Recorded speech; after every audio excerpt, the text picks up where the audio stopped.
So, it's interesting. We're doing a panel on the absence of public defenders from the criminal justice conversation.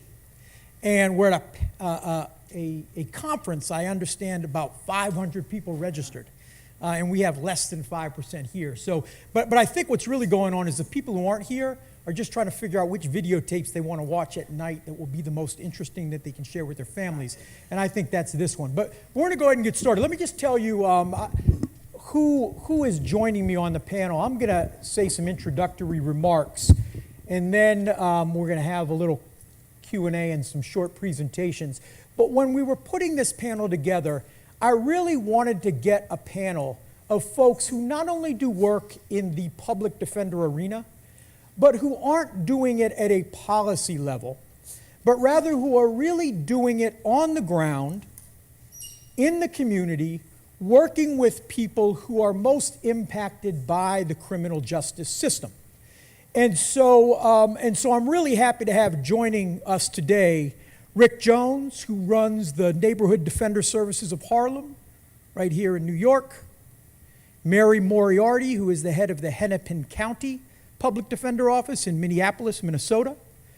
Dawn Diener, who is the head and the elected head of the Nashville, Tennessee Public Defender Office. And JAYADEV, who is not a lawyer, but is an amazing community organizer. You'll hear about his work working with communities impacted by the criminal justice system to forge partnerships with public defender offices, and that really is the focus of this panel. So I wanted to start with this opening slide, right? The idea that 4 out of every 5 people in the criminal justice system rely on public defenders, right? It's through public defenders those voices are heard.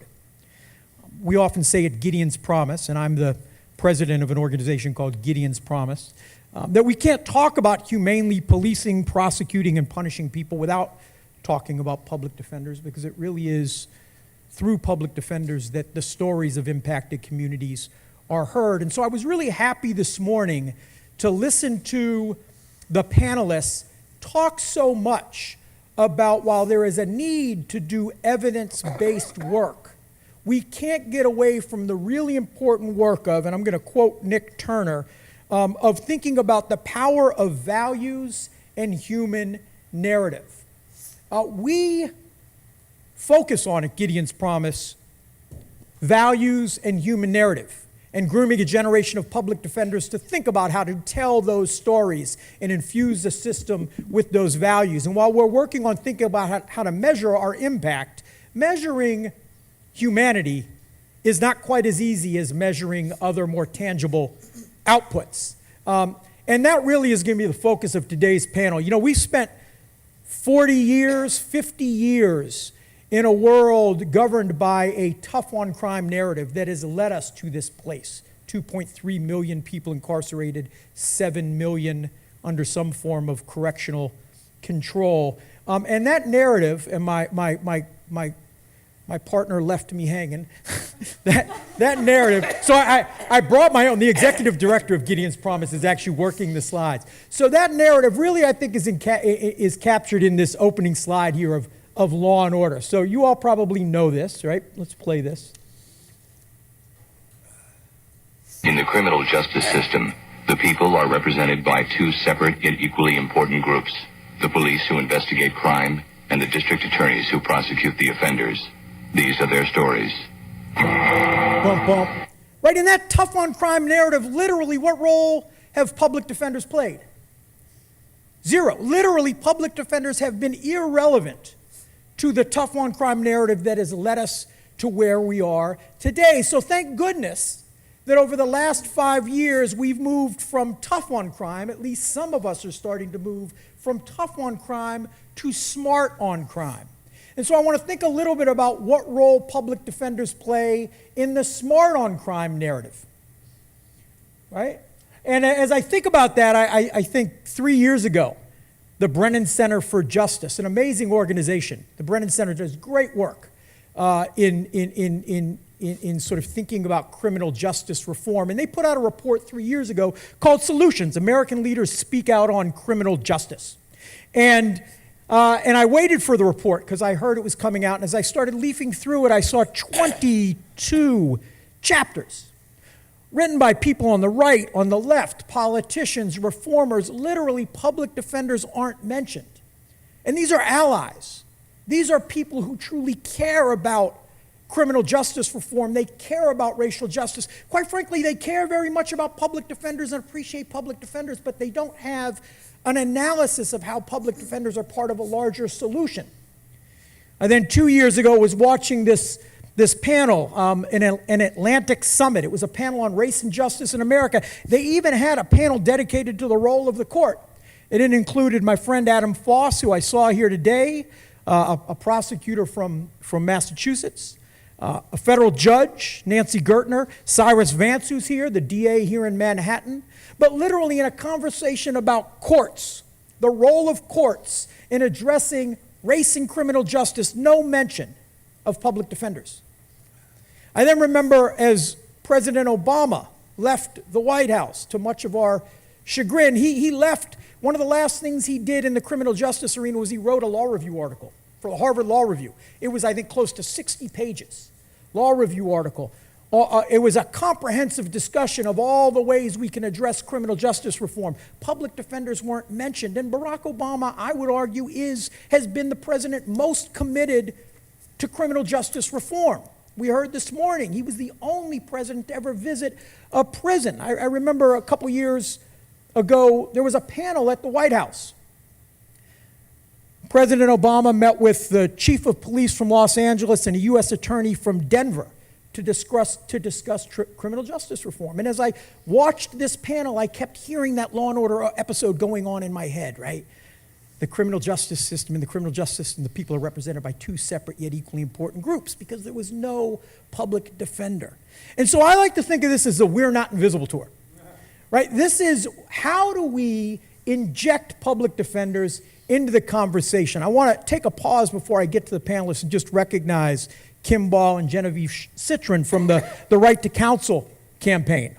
And they're doing amazing work trying to raise awareness about the important role of public defenders. One thing that they've done is they did this study, which you're going to have emailed or electronically available. It's a study about public attitudes about public defenders, so we can think about how to more effectively message to the public. And that's really important work. They also are in the process of putting together a study to think about how public defenders actually save money. It's economical to invest in public defenders, and all of that really critical. And so I do want to give you all a shout out and thank you for that work. What I'm going to ask the panelists to focus on isn't so much those tangible benefits to public defenders, but the more intangible. And so I'm going to wrap it up in a second, but I really want to just point to this picture, which to me is one of the most powerful images from the civil rights movement, the 1968 sanitation strikers in Memphis, Tennessee, with a sign, "I am a man," right? A really simple message. We are human beings. See us as human beings. And now 50 years later, we think somehow that's history. But as I look at these images of people taking to the streets saying Black Lives Matter, aren't they really saying the same thing? That still there are too many people in America who aren't seen as human beings. Their humanity is ignored. There is a proverb, an African proverb, that says, "Until the lion learns to write, the story will always glorify the hunter." And so I think about that when I think about public defenders, because I really think that public defenders are the vehicle through which those stories are told. Until we respect public defenders, listen to public defenders, and hear the stories of the folks they represent, the story will always be the story that has the hunter, those who police, prosecute, and punish, at the heart of the narrative. This is a quote we say at Gideon's Promise. In the national conversation about criminal justice reform, we only value public defenders to the extent that we value the voices of impacted communities. So I'm going to ask our panelists to take turns talking to you about the work they do, really that focuses on giving voice to impacted communities. But before I do that, I want to actually ask a couple questions of the panel, generally, before they tell you about their individual work. And I'm going to sit down and pass the mic to whoever wants to answer this. But my first question is this. Why is it that public defenders have been left out of the national conversation? And I showed you a few slides, but I would urge you, if you've watched panel discussions, if you've read comprehensive books about criminal justice reform, heard talks about comprehensive approaches to reform, and they include public defenders, email me. I want the examples. But largely, public defenders have been ignored. Why is that?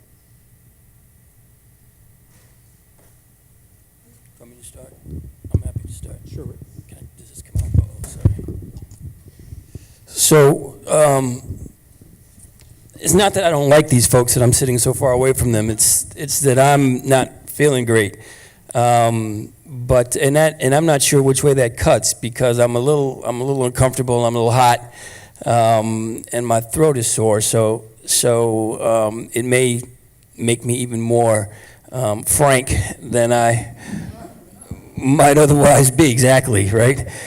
But when Rap asked me to do this, I said that I would, and so that's why I'm here. I'm not sure that when we talk about reform and why public defenders are not part of the conversation about reform, I'm not sure that I really know what reform means. I'm not sure that I have a good, clear sort of understanding of, people say our system is broken. I'm not sure that I have a way to assess whether or not our system is really broken, because I think that for some folks our system works fine. I think that our system is racist, and I think that our system is racist to its core. And I think until we deal with that aspect of the system, then the system is illegitimate. And so until we deal with the racism in the system, everything else is sort of a secondary question. So I think that the reason public defenders are not part of the conversation on a national basis, and we're left out, I mean, this conference is happening literally less than 5 miles from my office, and until I got a call from Rapping 3 weeks ago to come here for this, I didn't even know what was going on. So I think that the system works fine for a whole lot of folks, and I think that we're not really ready. I don't think there's the will to really deal with the racism in our system. I think the racism in our system works fine for a lot of people in a lot of ways, and so we have these Band-Aids. We have community policing, and we have progressive prosecutors, and we have all these ideas, and specialty courts and risk assessment tools and all these other things that are sort of Band-Aids that mask the real problem. And the real problem is dealing with the racism that is at the heart and core and in every nook and cranny of the system. And I think that the only real folks at the table who have the ability and the desire and the inclination to deal with that racism are public defenders, and that's why we're not part of the conversation. I'm going to keep this mic over here for myself. This is actually an issue I've been thinking a lot about in my role as head of the Minneapolis Public Defender's Office. And it kind of came to a head when I was driving to work a couple of years ago. And the Minneapolis City Council was being asked to repeal the spitting ordinance and lurking ordinance. And so I'm driving to work, and I hear the head of the police association, or police federation in Minneapolis, talking about why we need why the police have to have the tool of a lurking and a spitting charge. And he's giving an example of a strange man in the back of some woman's house, and she looks out in the back, and she calls the cops and directs the cops back there, and they arrest him. He's not supposed to be there, but he hasn't quite done anything yet. And I'm thinking, that sounds really compelling to people who don't know who really is charged with lurking, because those are our clients. And I was just wanting to jump out of the car, because we had many, many, many examples of that we could have provided. And I thought to myself, why aren't we being asked to be part of this conversation? And so since then, I've actually asked some of the organizations with whom we've partnered, before we partnered, why didn't you think we were part of the conversation? And those conversations have been really interesting.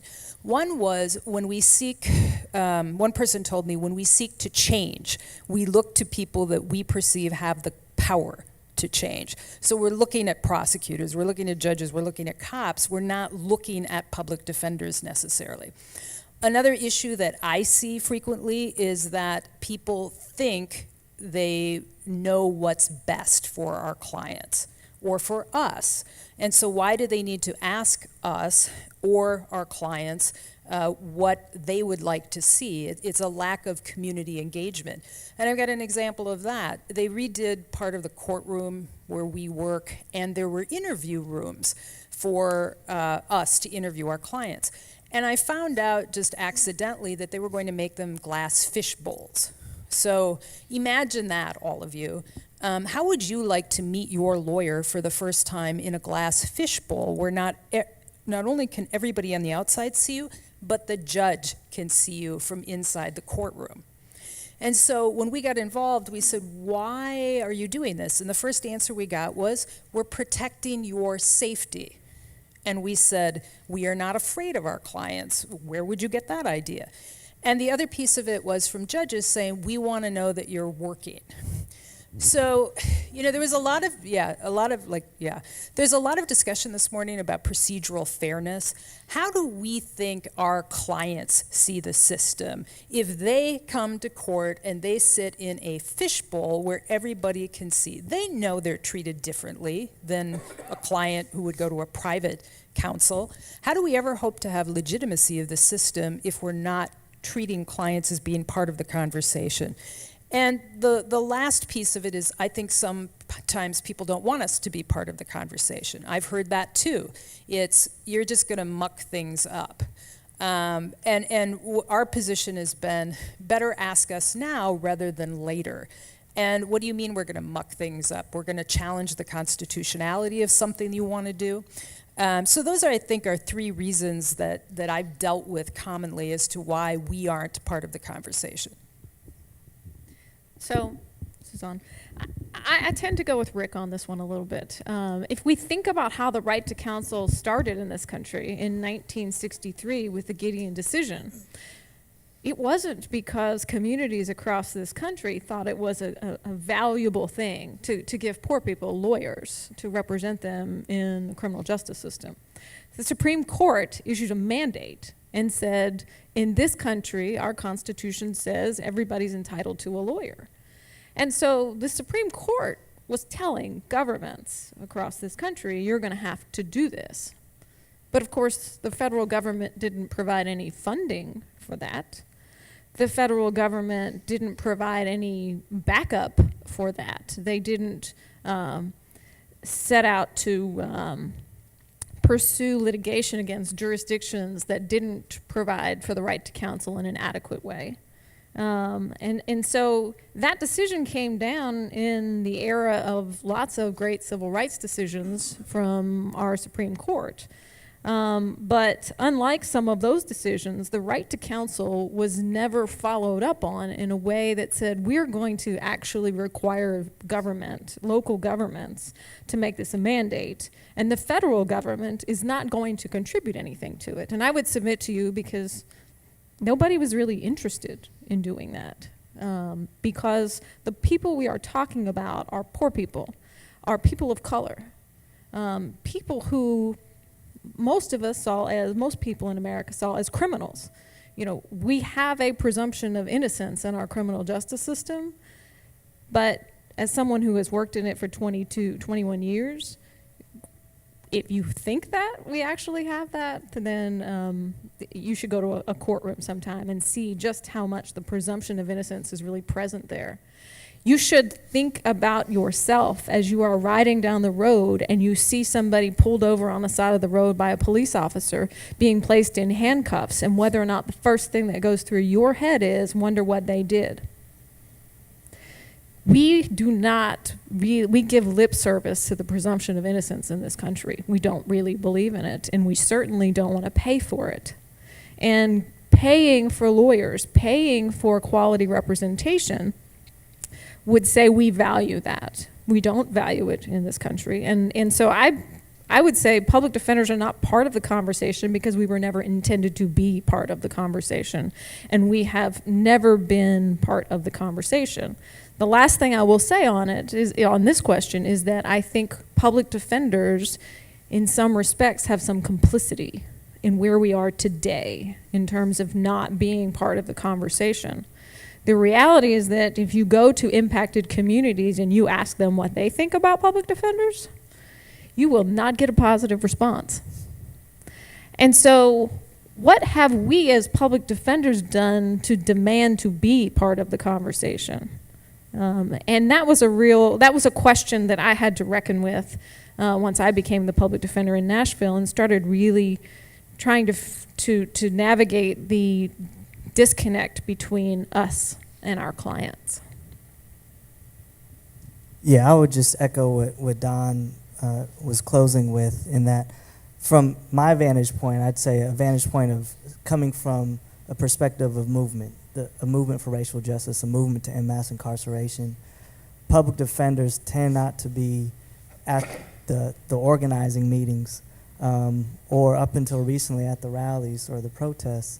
And that's partly a two-way street, like Don was saying. I think that was the invitation may not have been delivered, and there may have been a perception that the invitation would not have been received. And I think that's because it's starting from a presumption that I found to be false, having no sort of natural cheerleading instinct to love public defenders, but just in the longer path of how do we get freedom and win, public defenders became a central part of every single story that we had to make part of our team or we weren't going to win. And so the general presumption is that there is a racist, broken machinery called the courts, and public defenders are part of the apparatus of that broken, racist machinery. And if that is the starting point, then they're not going to be part of the movement to eradicate that system. But if the perception changes and becomes what I think is closer to, or really what the truth is, in that public defenders that are in court, or even the offices that are helping families that we're a part of and care about, if they're thought of as an extension of the movement, as part of our apparatus, the whole perceptions changes in terms of what their place is in the larger framework. What I would say too, though, is when that kind of recalibration is made, we always win. When we find community public defender partnerships, we win battles that we otherwise would not have the firepower to win and would not necessarily have the perspective to win. Not that our victory is dependent upon a public defender, but we are a whole lot stronger as a result. And I think that works on individual cases where we're literally bringing someone home that otherwise would have been in prison or jail, but it also works on a policy level, literally changing the rules that govern the court by having the force from the outside of the community and public defenders who are either A, bearing witness to that system on a daily basis, or two, is sort of the tip of the sword of the movement that's standing outside. So I think through all of the panelists, right, there are thoughts about why people in impacted communities might not think of public defenders as part of the solution, why it may be that public defenders were never designed to be part of the solution, why judges or prosecutors or other players at the criminal justice table might not see public defenders as part of the solution. The question I've been grappling with is, what about those people who are truly progressive reformers? People who really do believe that the system is racist and that we need to fix it, that equal justice doesn't exist. People that I look up to and admire, like the folks at the Brennan Center, like President Obama when it comes to criminal justice reform, like I can't tell you how often Illy and I approach foundations and funders to talk about funding our work to support public defenders, and the answer is, and these are people who I know like public defenders and appreciate public defenders, but they don't see public defenders as part of the effort to address mass incarceration. They might fund prosecutor campaigns.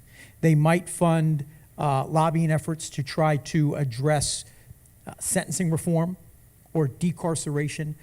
But even our allies don't see public defenders as part of a systemic reform. And I'm wondering if folks have thoughts as to why that is. And let me say this, instead of putting folks on the spot, I'm going to ask you to think about that as you talk about the work you're doing in the community. And I want to sort of turn to that. Let folks talk about work in the community, and then I want to circle back to that question. How do we get our allies, right? Folks at this conference, right, to have 200 people in this room instead of 30. But with that, let's learn a little bit more about the individual panelists and their work, because I think through that they'll talk about how public defenders really are part of the criminal justice solution. And Rick, I'm going to start with you. So I think all we have is a video for you.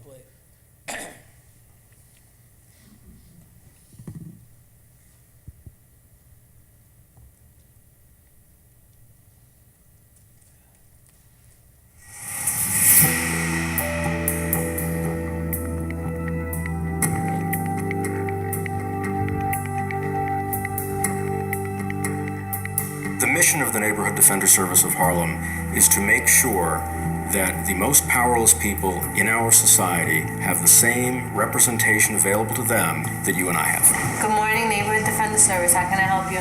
In a lot of jurisdictions, it's just a public defender, and that's all someone gets. But, you know, NDS clients get a lot more than that. So I'm gonna call that number and see if I can get it. Okay.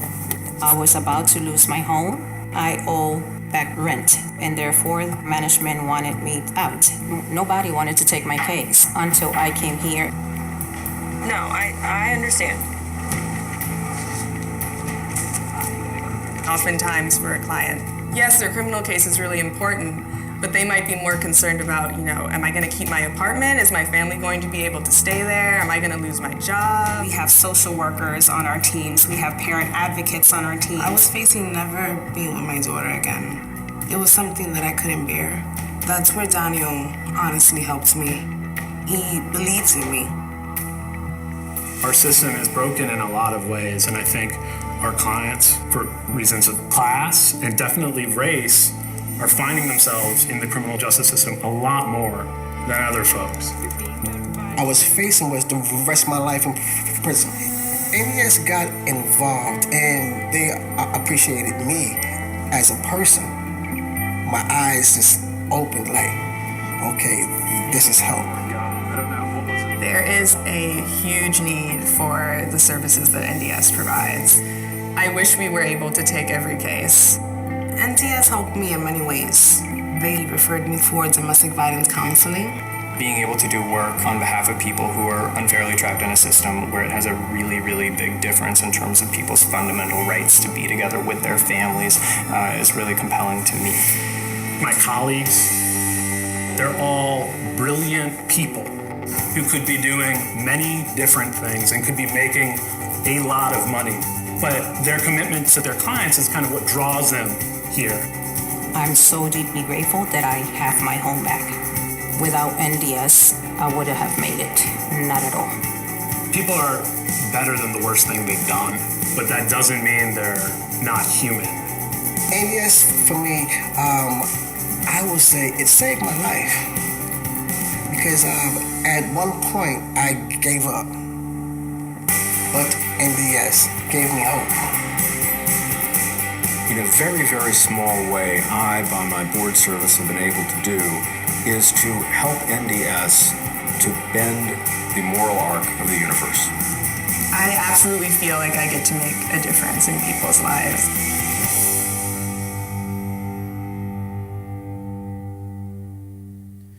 All right, so Rick, tell us a little bit about your work and why your work is indispensable to ensuring equal justice is a reality for communities, the community in Harlem. So, I guess I should use this. You ought to use it your own mic. I know, it's true, right? So listen, this is not a mystery. I mean, we've been doing this as you saw in the video for more than 25 years. I mean, we know how to do this. We know how to do this right. We know how to do public defense in a way that is going to change the paradigm.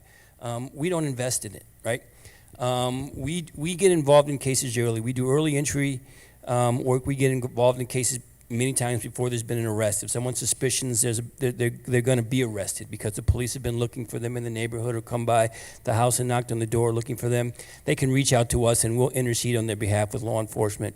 We are client-centered. So for us, it's client first, client last, client always. And we are about the empowerment of the client and making sure that we honor the dignity and the humanity of the client. We're community-based. We try to be good neighbors in our community, and we've been in the community. And really, the only reason we still exist and we survived the Giuliani administration was because we were client-centered, community-based, and the community rallied to our support when the Giuliani administration tried to kill us, really. Early entry, community-based, client-centered, holistic work. We think of defense writ large. We don't just represent folks. I mean, we recognized very early on that we could be as successful as we wanted to be in criminal court, but we were leaving our clients at the courthouse steps, knowing that they were going back into a world that was going to likely find them back in the system if we didn't deal with some of the other needs that they had. I frequently talk about the Trail of Tears in Lower Manhattan, where I could really literally in a morning have you sit for an hour in Manhattan criminal court at 100 Center Street in arraignments and watch a series of black and brown men go through arraignments almost exclusively, being charged with all manner of crime. More and more women now, but still largely men of color going through arraignments. And you could watch them being sentenced to pretrial detention and jail time for all manner of misdemeanor and other offenses. We could then leave Manhattan Criminal Court and literally walk 100 yards across the street into family court. And we could sit in family court and intake for an hour, and you could see black and brown children being taken from their families for reasons that white families never even find their way into family court. We could sit there for an hour, and then we could go across the street to housing court, and you could see people losing their homes, grandmoms and grandpa and mom and dad losing their homes for all manner of reasons. And again, you'd see largely black and brown folks in all those venues, going to jail, having their families taken apart, losing their homes. And literally in the morning in Lower Manhattan, we could take that Trail of Tears and you could see black and brown families being destroyed in front of your very face. And then we could walk half a mile to Soho and have a kale burger and latte and talk about what we just saw. And so we know how to do this. We know how to get involved in cases early. We know how to do the holistic representation and represent the whole family. We talk about every aspect of the criminal justice system, policing, right? The best way to you're not gonna impact policing. We've tried community policing, and we've tried all these progressive ideas around policing for decades and decades and decades. And it's sort of the fox guarding the hen house, right? We've tried. We're now trying. We got this whole movement now to get progressive prosecutors in. And the thought is that okay, well, progressive prosecutors will do better with the incredible discretion that prosecutors have to charge and to pretrial and to ask for bail and pretrial detention and with respect to sentencing and plea bargaining and all of those things. But what we know is that if you have a fully resourced, holistic, community-based public defender in your office, one of the things that we do is we bring the 1983 litigation. We bring the police misconduct and the police abuse cases. And we don't bring the cases that, we especially don't take the cases that the private bar wants, right? We take those cases that the private bar doesn't want. We take those cases where the person was illegally strip searched or was illegally beaten by the police, and we know the person has 4 or 5 or 6 prior arrests. There's not any money in the case, but that case still needs to be brought to bear so that the police understand that somebody's watching them. So the police understand that they cannot just do whatever they want to do without any recourse. If you have a public defender's office who's getting involved in cases early, who's getting to the scene often before the police are getting there, who's understanding and dealing and chronicling the abuse and the mistreatment and the improper strip searches and all those things that fall into the 1983 litigation category, you begin to change the paradigm. If you have the ability to get involved in a case before there's been an arrest, and so you can go to the scene, you can do the investigation, you can understand bring the humanity into the courtroom, right? What happens? A judge sits in an arraignment part for a shift all day, and they look down and they say, okay, $500 for that, and $1,000 for that, and $250 for that, and $2,500 for that, and they never look up, right? But when you come in there and you say, Judge, we have the client's coach here, we have the pastor from their church here, we have the grandparents here and the parents here and the cousins and the uncles, and this person there are people who care about him, all of a sudden this happens. The judge looks up and they see that there's a real person there, and then everything else changes. The dynamic changes. The person gets released on their own recognizance, and what happens then? The whole landscape of the case changes, right? Plea bargaining changes, trial changes, charging changes, sentencing changes, collateral damage of collateral consequences changes, right? We know how to do this stuff. And we know how to divide, if we had in every jurisdiction a holistic public defender office that was well-resourced, that did early entry to aftercare, you would change the landscape of racism in this country in the criminal justice system. You would change the landscape. I mean, public defenders are not just instrumental, they are mission critical to changing the landscape of our justice system. And until we get that right, we're going to continue with these sort of, half measures and Band-Aid approaches. So, and we know how to, if we know how to, look, we're great at gerrymandering, right? We know how to divide geographic regions. It's not like we don't know how to figure out what jurisdiction to put a well-resourced, holistic public defender into. We can figure that out. That's an easy thing to do. We don't have the will. We don't have the desire. We don't want to do it, right? That's really the problem, is there is not the will. So we know how to do the work. We know how to include the community, and we've been including the community. We would not be in existence if we didn't include the community. So we know how to include the community in our work, right? And I think that Raj is right. There's even a next level to that. But we know how to do this. It's mission critical. Until we appreciate the fact that you have to have a strong defense, public defense, holistic defense, collaborative defense, team defense, early entry defense, client-centered, community-based defense. Until we grapple with that and understand that and appreciate that and bring it to bear, nothing's going to change. Nothing's going to change. And the really pessimistic part of me thinks that that's okay with a lot of folks, because it works the way it is right now. It works that we've got, I just saw, I got in my email coming over here, two email messages. One was that from the Sentencing Project, that I think it said 1/3 of all black men are now living with a felony conviction. So I had that in my box, and then literally within minutes, the next thing that came through was that the CFO of one of these big firms, who was indicted and convicted, got community service. Those two things came right on the heels of one another. 1/3 of all black men are living with a conviction, a felony conviction in this country, and the very rich and powerful white CFO from one of these big firms who was just indicted for major fraud got community service, and he had to pay $1 million fine, right?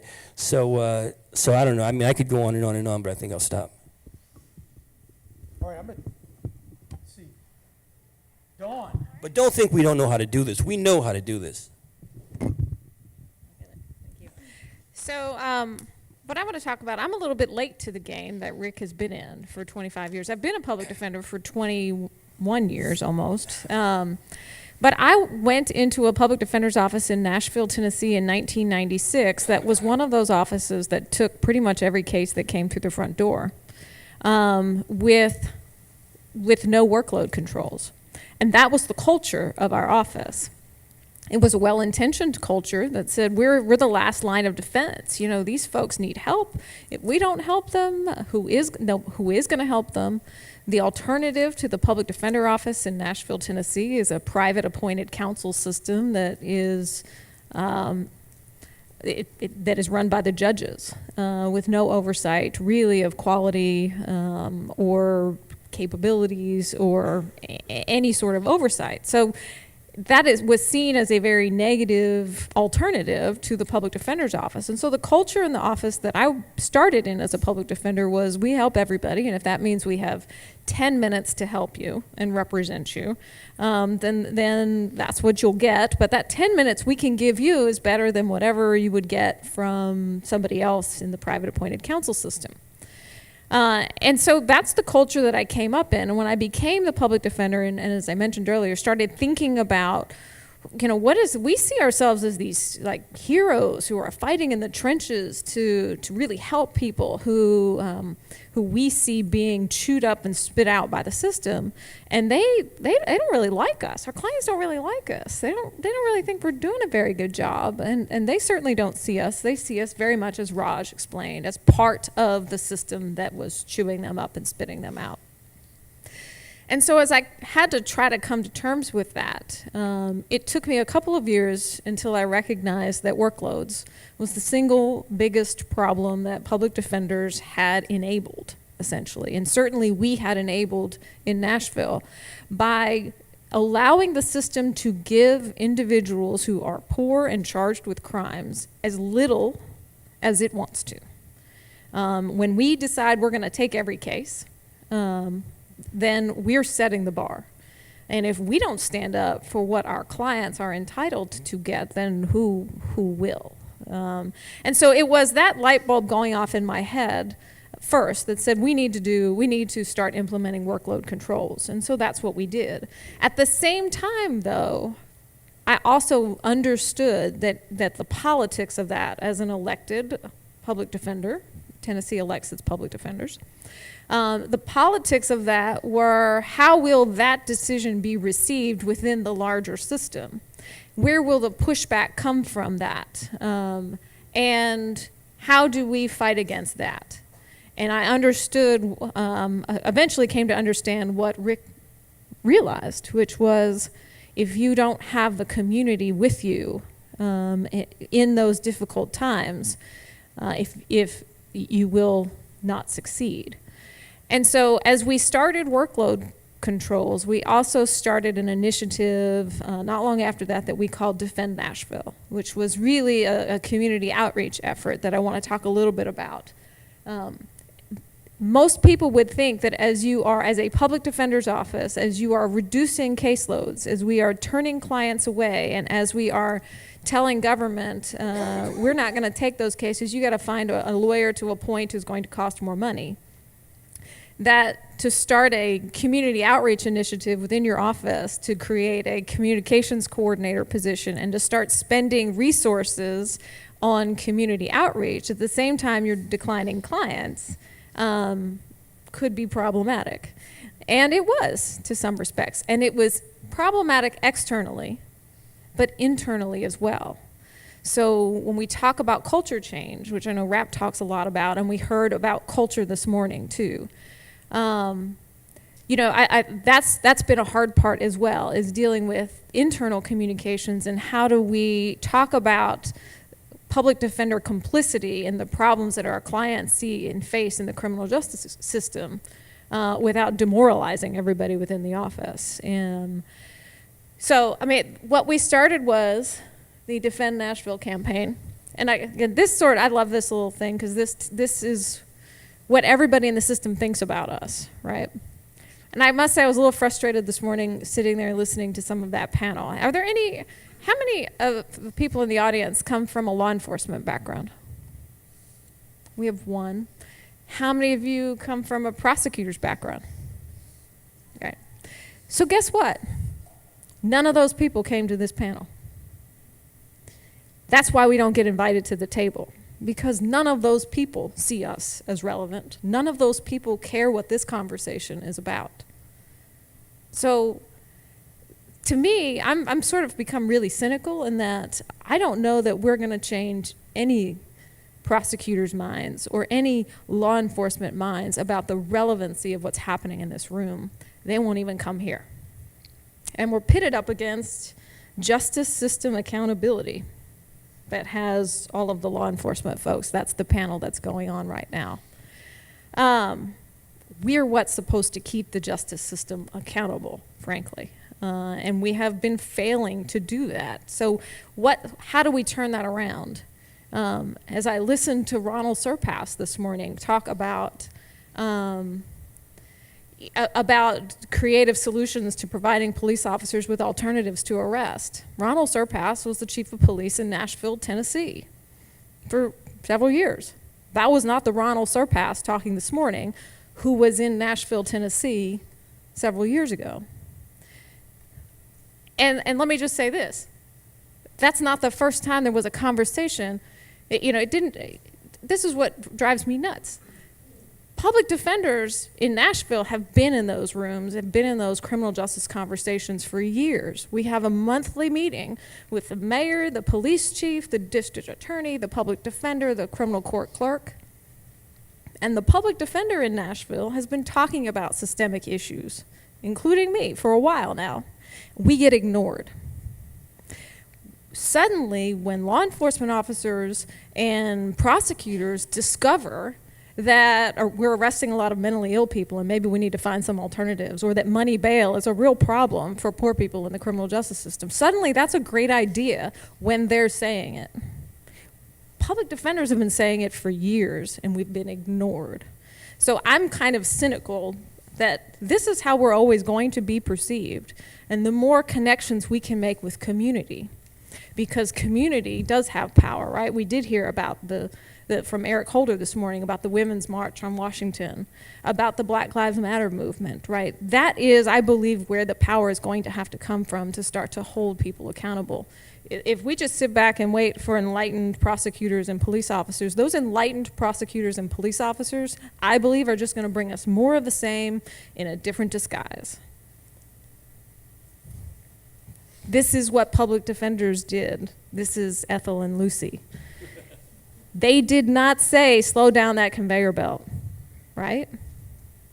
And so because they didn't do that, we have harmed ourselves in the community we are supposed to serve, in the community we are supposed to be a voice for. And so how do we repair that? I believe the answer starts with reducing workloads. But what we have also done in Nashville is Defend Nashville campaign. And I'm not going to steal Raj's thunder on participatory defense, but one of the smartest things I ever did was get to know Raj and bring him to Nashville to introduce the concept of participatory defense into our community. We started on a speaking tour to go out into, frankly, privileged communities and privileged spaces in Nashville, Tennessee, to start to educate people who have no involvement in the criminal justice system with what's going on there, with how the system works, with the challenges that our clients and their communities face within the criminal justice system. Nashville's a pretty blue city in a red state, and people are listening. And I think that that's been really helpful for finding support for the office and criminal justice reform. One of the things we're working on now in Nashville is bail reform.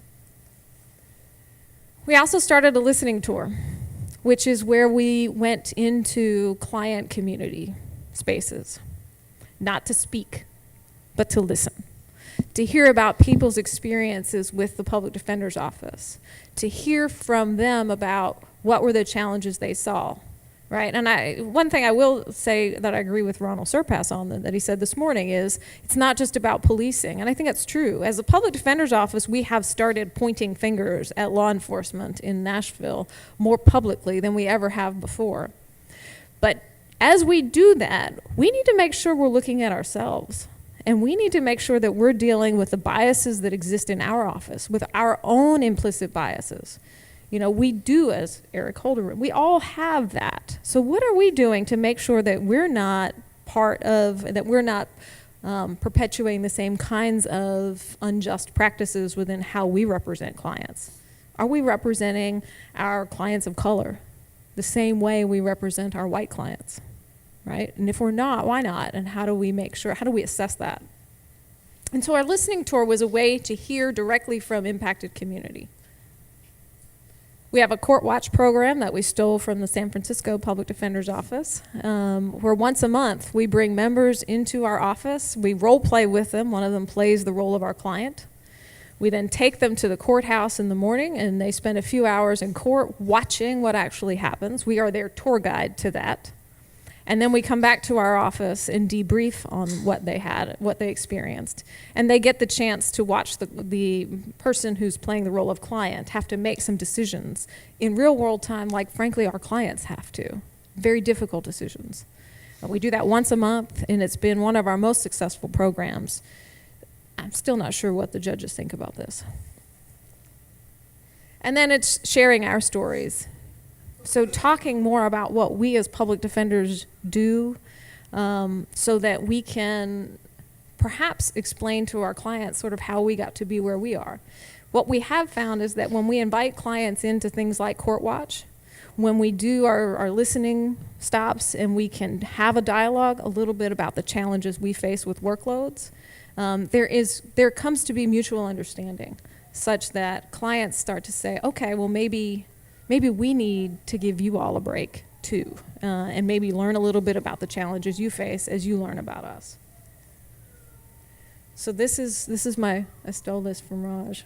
I should just flip it over to you at this point, right? This is what Raj taught me. I love this. Revisioning the public defender role, right? Instead of public defenders seeing themselves as the hero, this is David and Goliath, right? Public defenders are really the slingshot that David has. Our clients are David.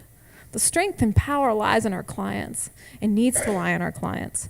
But we need to be that slingshot for them. We need to be that tool for them, and we need to be a powerful tool for them. To get there, though, we need to have truth and reconciliation within public defender and client community. We need to tell the truth about our role and have those serious conversations and ask, what can we do to be better and do better and to make it right? And I think with that, I will segue to. Actually, we're now moving north. Oh, okay. To Minneapolis. All right. We're going to end with San Jose. Can you just clarify, because you referred to being elected, can you just clarify, because I find this confusing, what your funding source is? How much your office paid for, and I'm wondering if it's the same. It is. So It's going to vary. Let me just say this. Public defender systems throughout the country are entirely different from state to state. So mine, well, even within Tennessee, it gets complicated. I get funding both from state and county government.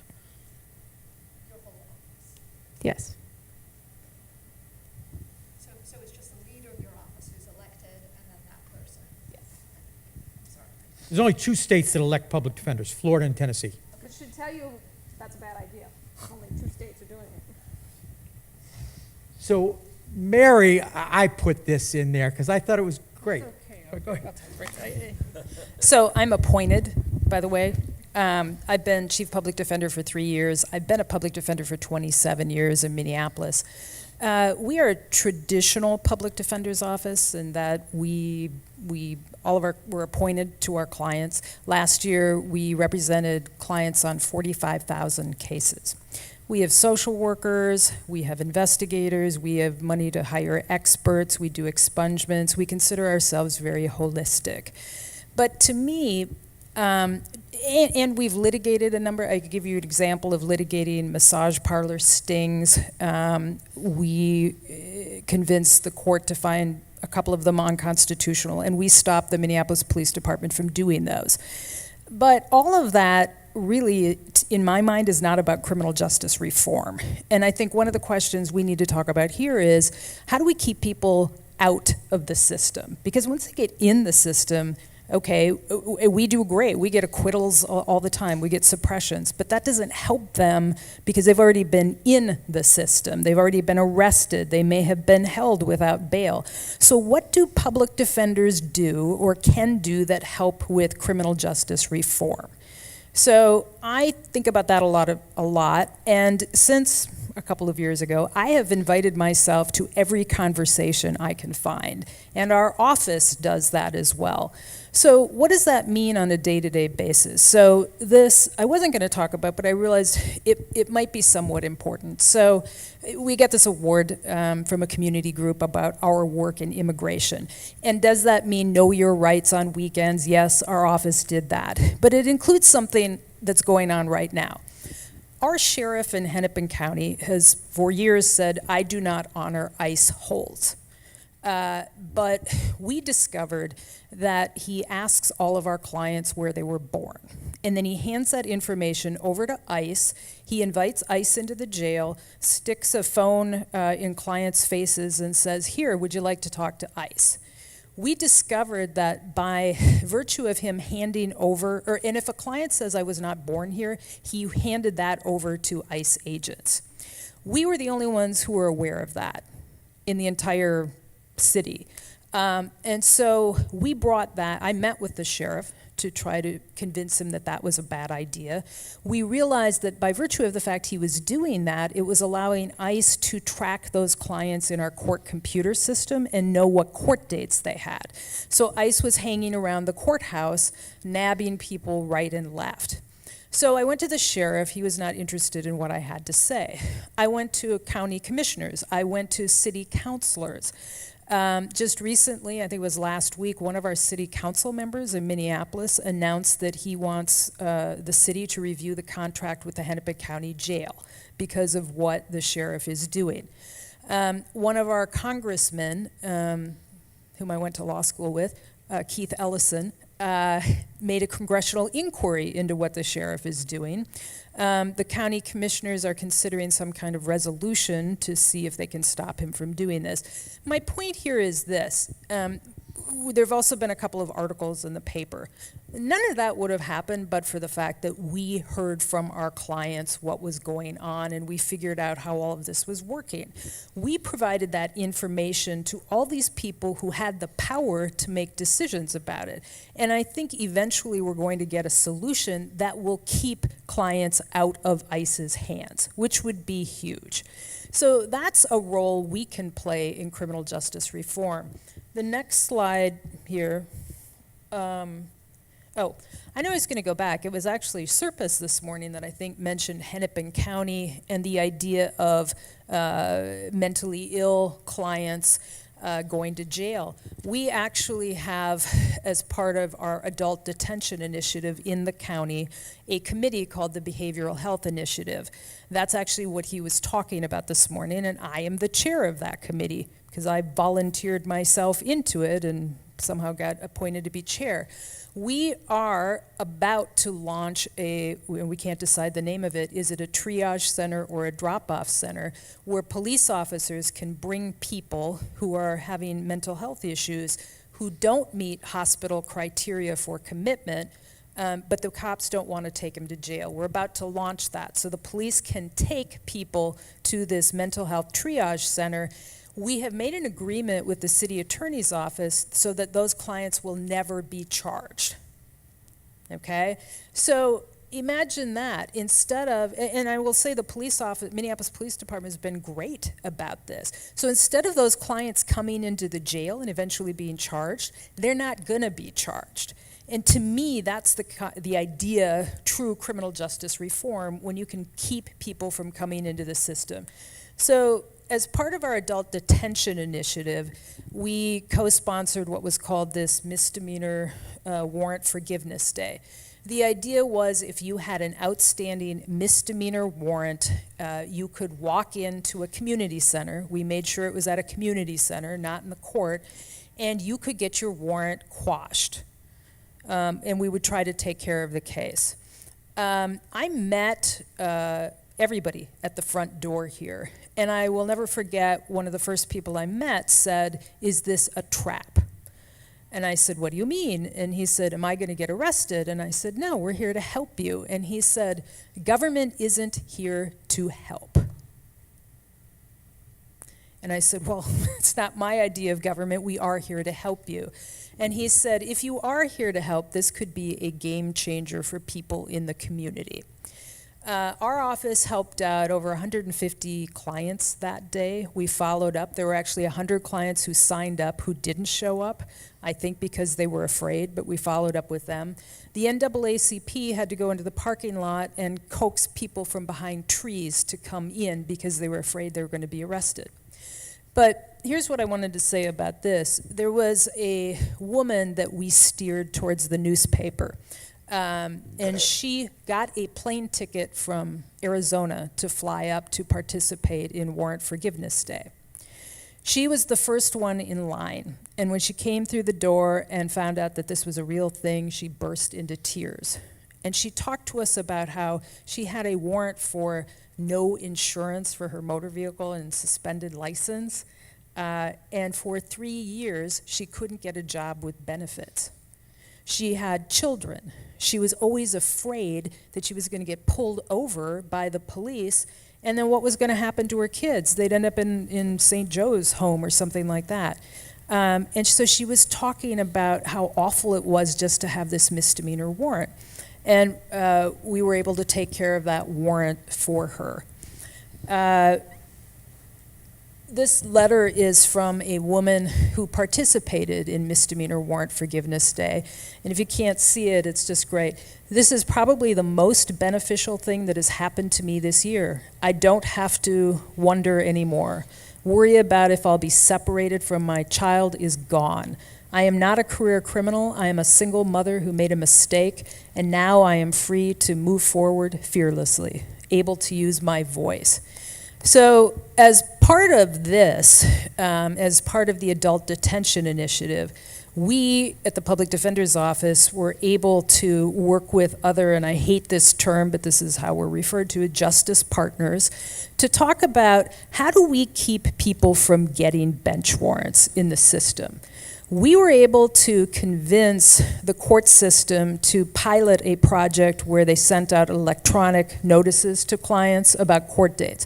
Text messages. I mean, imagine this. Do you ever have an appointment anywhere without getting a text message or a phone call or an email? Why aren't we doing that for clients? And so we were able to tell the stories of why clients don't appear, because most people don't understand that. They think, well, if I had a court date, I would show up. And they don't understand why people in poverty don't show up sometimes. And we were able to tell them stories about health problems, transportation. I can't take off my $7 an hour job. I don't have vacation, or I'll lose my job. I'll lose my housing, all of that kind of thing. We were able to convince the court that it was worthwhile to do electronic, or a pilot at least, to send out messages. And guess what? The rate of warrants went down so far, it is now a permanent project in Hennepin County.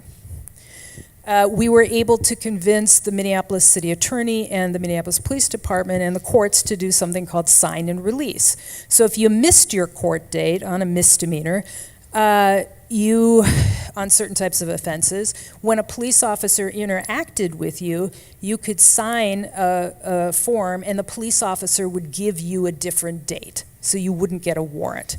Those people have come back at an astronomically high rate. So those are just some of the things that we can do. One of my favorite authors is Brene Brown, actually. I've been on a big Brene Brown kick. She's got a wonderful new book out that talks about it's easy to demonize, it's easy to think you hate from far away, but when you get up close, it's easy to empathize. We're the people who are up close with our clients, and we can tell their stories. And so when we use that power to participate in these opportunities to tell our clients stories, we are going to be part of criminal justice reform. All right, I'm going to turn it over to Raj, because Raj, I think, does a really critical piece of this. And then I'm just going to spend a couple minutes telling you about Gideon's promise and answering what I think is the question to why public defenders are left out of the conversation, even within progressive groups. But Raj, we're going to start with this video, all right? Does that make sense to start with that? Yeah, yeah. Okay.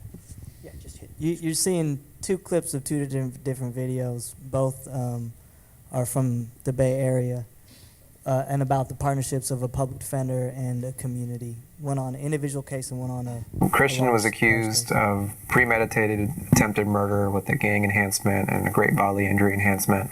The combination of those things subjects him to a maximum penalty of 19 years to life if he was to be convicted after a trial. DA has overcharged this case, and I'm hoping that that we will be able to convince them to make an offer. But we got some letters of support. Mom has not written her statement yet. Okay. This is from the most recent restraining order from the dad, kind of to show the hardship that what Christian has gone through. Okay. And all the way to like when he was born. So.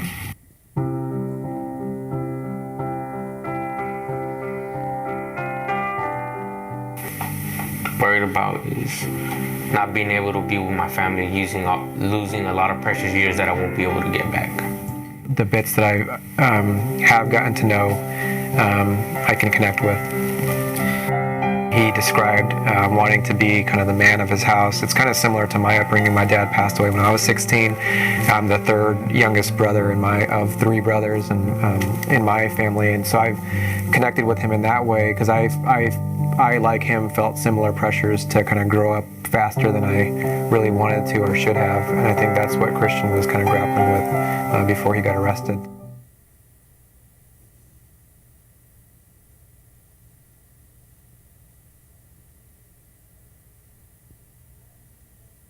It ain't justice what you're speaking, Judge. You're tripping. It ain't justice what you're speaking, Judge. You're tripping. It ain't justice what you're speaking. Thousands of people's lives in Alameda County. This man has made the decision to hold county-wide in-custody arraignments at the new courthouse in Dublin, 30 miles from Oakland. It comes down to your ability to pay, whether you have money or not. If you have money, you can buy your justice. If you have money, you can pay to bail out. If you have money, you can have your first court appearance heard, guess where? Right in Oakland, right in the community where you're from. Does that in any way, shape, or form seem fair? Does that seem like justice to you? No. Good morning, my name is Sherry Costa. I live here in the Bay Area. I've been born and raised here. I've been the wife and the mother of a defendant. A family's presence is a lifeline. That lifeline, I wear this shirt proudly. Okay? This shirt represents participatory defense. That is where families support one another in a court space with the assistance and support of the public defender. We support them through what they're doing for our loved one. We give them, as Brendan Wood stated, the information, the backstory, how they can help preserve the life of who it is they are representing. Our lives are not valueless. We are not throwaways. I can't express enough how disturbing it is from what I read that this judge believes that we don't show up for court. We show up for court. Maybe you're just not seeing us because we're not who you want to see. Justice what you're speaking, Judge. You're tripping. It ain't justice.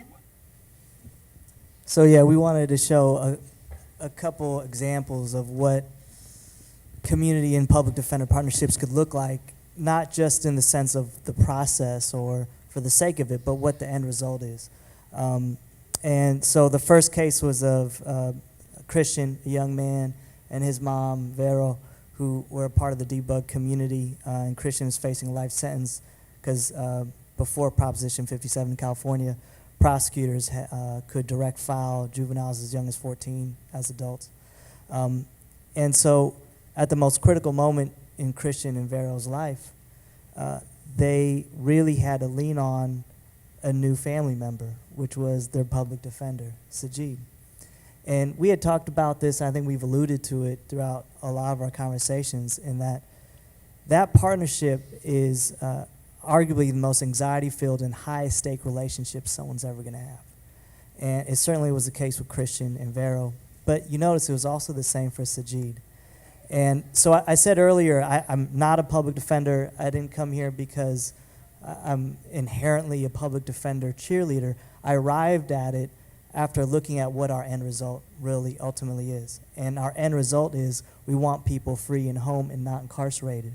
And so when RAP shows a graphic that says 4 out of 5 people facing that racist system are represented by a public defender, the one person that has legal ability to stand by your loved one and be their advocate, that means to me, in the most sober thinking I could come up with, we as a community need to make that public defender as equipped and able as possible to get the results that we want, which is them home, and also to do the rest of it, which is to build a mass movement to ultimately deconstruct that system. So I am not an attorney. I'm from a community organization that was primarily doing police accountability work in my city of San Jose. Not because it was part of the mission statement, it was because we have a community center, and a lot of the young people that came to our center were getting attention from law enforcement. And as a community organizer, you sort of know the science of community organizing, that together a community that's affected can help push back the institutions that are on people's necks. Individually, maybe you don't have that capacity. Collectively, we do. And we had seen it and applied it in really every other aspect of public life. You know, changes in schools, changes with the police, changes in healthcare and public transportation. But when more and more people started coming to us because they had seen us out on the street, so we were that group in that exists in every city that you see marching after an officer-involved shooting. That was us. And so what that meant was people would come to us when they had issues with the police. And they say, I was racially profiled, I was tased, I was overcharged. And we knew what to do out on the street. We knew how to do the press conferences. We knew how to do the rallies. We knew how to, say, hold a single officer accountable. But when a case went to the court process, arguably the most important stage of that situation, we instinctively sat on our hands. Because we said, well, we're not lawyers. That's not our arena to make change. And we're going to leave it to the lawyers. And it really restates what Vanita said earlier in the morning that I think still exists nationally, is that there's a new consciousness around the justice system and the need to change. And if you look at it like a conveyor belt, it's been looking at point of contact, meaning issues out on the street with police, rightfully so. And then it's been looking at conditions of confinement, like in prison and jails. And then it's also looking at life after incarceration, reentry. But the blind spot for the movement has been the court apparatus, from an organizing sensibility, from a movement sensibility. And so what that meant was, if we wanted to not just deal with reentry, we wanted no entry, and someone was facing a charge, we needed to apply the science of community organizing and overlay it on top of the court system. Invariably, what that meant was we needed to build a partnership with the public defender, because they're the ones that were going to be our mouthpiece, so to speak, in the court. And so what you saw was those instances, and it may have been hard to follow, those were like little kind of disparate clips, but that was our community center. What you were seeing was a public defender that wanted to mount the best possible defenses possible for his client, but did not have access and proximity to Christian's life the way Mom did. And so Mom and the family became an extension of the defense team.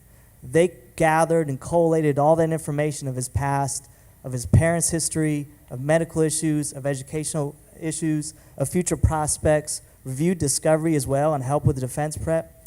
And then Sajid, the public defender, did not feel like this was going to be just a battle of attrition. It wasn't him alone in isolation fighting a prosecutor, fighting mandatory minimums, fighting racial bias in a courtroom. He also had the moral authority of the family that was going to walk with him, not just sit on the sidelines and hope and pray for a good outcome. And so what we saw is we applied that science into a methodology that we call participatory defense. And all it really looks like is community organizing in a court context. So families whose loved ones are facing charges meet on a regular weekly basis. They support each other horizontally. They find tactical ways to partner with the public defender to impact the outcome of the case. And we've been doing it in San Jose for maybe 9 years. We've been sharing the model nationally for about 3 years. We're in about 14 different cities now. Nashville is a great partner hub with ours, with some of the organizers, the community organizers that Dawn works with. And when we looked at what does that partnership actually yield, I mean, maybe it sounds like a good idea on a panel. Maybe it sounds like a nice bumper sticker. But what does it actually yield, produce? We looked at a metric, talking about data and evidence. Organizers use data and evidence too. We just know where we want that data and evidence to point to. And what we needed to prove was how it led to people coming home. And so we took a mantra that we say at every meeting, at least in San Jose, when a family comes in. You got to imagine, it's the darkest time in their life. I don't care if it's a life case, a misdemeanor case, whatever. And they're sitting in a room, and the first question they ask is, who's a lawyer? We say, no one here's a lawyer. It's about you having the agency to make change, to partner with your public defender. And we say, if you do nothing, the system is going to give your loved one time served. That's the metric the system used to quantify time of incarceration. But if you engage, if you participate, if you become a partner of the public defender, you can turn time served into time saved.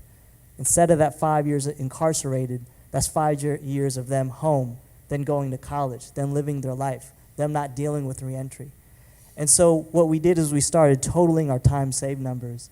And what we are now, as of, I think, a few months ago of 2017, we're something north of 3,050 years of time saved from incarceration, just by noticeably identifying the partnership of attorney, public defender, and family, so that no one is toiling in this sort of martyrdom of I'm doing my best but not bringing loved ones home. And the second video was an example of what that leads to. And it's the word that I don't think we've talked about enough all day. And we could talk about numbers and prosecutors having a new resurrection of consciousness and that sort of thing. But ultimately, this is about power. And it's about power for the families. How do you assert agency in a system that's told you you have no space? Being a partner of the public defender has been one. It's also how public defenders assert agency and power in a system that otherwise was sort of designed for them to lose. So we were talking earlier about a public defender in Santa Clara County, Avi Singh, who said something to me that I always remember. He had a case of a man who was shot by our sheriffs. The only reason why he survived was because his chair was leaned back. And then, of course, they accused Henry, the person driving the car, black man, father of 4. They accused him with the crime: assault on a police officer, resisting arrest. All the rest of the story that happens with anyone that's abused by the police or seriously wounded by the police, and they survive. And he was unarmed. His car was going 5 miles an hour. And I asked Avi, the public defender, who came to us with this case and said, can you work with this family? Can we also generate some community power behind this? And I said, how does this happen? How is he able to be, how is the officer that shot him sort of perceived as the victim here? How is the true victim of this case facing criminal charges that could lead up to 10 years? And he said, these injustices happen all the time in empty courtrooms. And to us, what that meant was we had to fill the courtrooms. And so we actually did with Avi's case. I'm going on a bit of a different stream of thought here. But we created a movement local called Almost a Hashtag. And the idea was to take the consciousness on the street, the Black Lives Matters movements that were happening in cities just like San Jose too, except folks were marching for names that they've seen on Twitter from other sides of the country. We say, look, there are people that the only reason why you don't know their name, black men particularly, the only reason why you don't know their name is because they survived the shooting. That's it. That's the only qualitative difference when you look at the scope of injustice. And so we brought folks that would normally march on the streets around police killings into the courtroom. And they joined us and the public defender, and we forced a trial. And is that for me or for the whole thing? For me? Whole thing. Oh, okay. Okay, I'm going to end with that story we then. get a couple more minutes? We started 15 minutes late. What? Yeah, we can go. Just, okay. Okay. So the end of that story is we got a hung jury, but that meant that the DA had the discretion to then decide whether to refile charges or not. And that's where power and political power and community capital came in. When the DA had to make a decision, am I going to refile, he knew that he'd be paying the collateral consequences of the community, being on the front page of the local news, seeing a packed courtroom, getting the ire of the civil rights community. And so he decided not to file. That is what's possible in individual cases when public defenders and communities collaborate. What you saw was Brandon Woods, the first black public defender elected in Alameda County, take to the streets because they moved the courthouse from Oakland to a suburb 30 miles away. And the only people that would get arraignment were the people that paid bail. So that meant that if you have money, you get to go to arraignment in Oakland. If not, you had to travel. So he called the community. The community responded, and we held a rally. And you saw the end of that video. The presiding judge then moved the court, this was just a couple weeks ago, back to Oakland because of the synergy of public defenders and the community. So I would just sort of end with that to say that it is ultimately about power. It's ultimately about building a mass movement. And I think the collaboration of community and public defenders is probably the cornerstone of how to do that. All right, so we had one more presentation, but I'm going to short circuit that. So I'm going to urge you to go to the Gideon's Promise website and learn a little bit about our work. Let me try to tell you really just in a nutshell. I'd urge you to, the next panel, one of the selections is Voices of Impacted Communities. Ilya Skia, who you saw back there, who's the co-founder of Gideon's Promise, is going to be on that panel because she's not a lawyer. She is the daughter of a father who was incarcerated and got into this work as a family member of someone incarcerated, and I think we'll talk a lot about why public defenders are critical to giving voice. I do just want to end by saying this. So that's Illy with the shirt. That's a quote from one of our lawyers talking about how the work we do help lawyers see clients and see justice differently.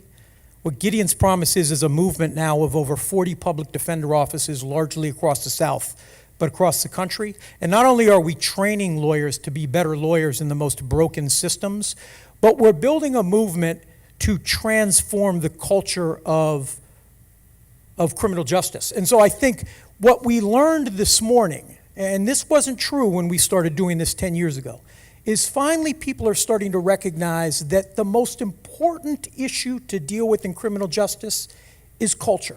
Someone said culture eats strategy for breakfast, right? Culture is critical. If we don't transform culture, we could change sentencing laws, we could engage in decarceration. If we continue to see poor people as dangerous and violent, we will still lock them up. We'll find new ways to marginalize them, new ways to punish them until we change culture, until we change the values that drive us.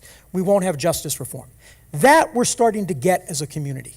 The reason why no one's in this room is because, not no one, 30 amazing people are in this room, but the reason why 370 aren't is because what they don't understand is that the key to changing culture is public defenders. So I just want to end with a quote that the gentleman who served us lunch from Drive Change said today. He said, the reason why we tell stories isn't to remind us of our humanity, it's to remind you of our humanity. What that means is the way you change culture is you start to get people that have otherized, impacted communities to see them as human beings, to see them as people who are worthy of justice, to see them as people that they want to treat consistently with justice, until judges, prosecutors, police, public defenders who have become part of the problem, until we all start to see impacted communities as human beings, none of this other stuff matters. The people who tell those stories, the people who wake us up to the humanity of those in the system are public defenders. If we can mobilize them to see their work differently, not just as vehicles to constitutional challenges, but as vehicles to do exactly what Raj is talking about, infuse the system with humanity and voice, public defenders are literally the key to reform. So thank you all for joining us, and I hope you'll tell everyone else that they really made a mistake not coming here. All right. 1:30, we'll see you at the next one.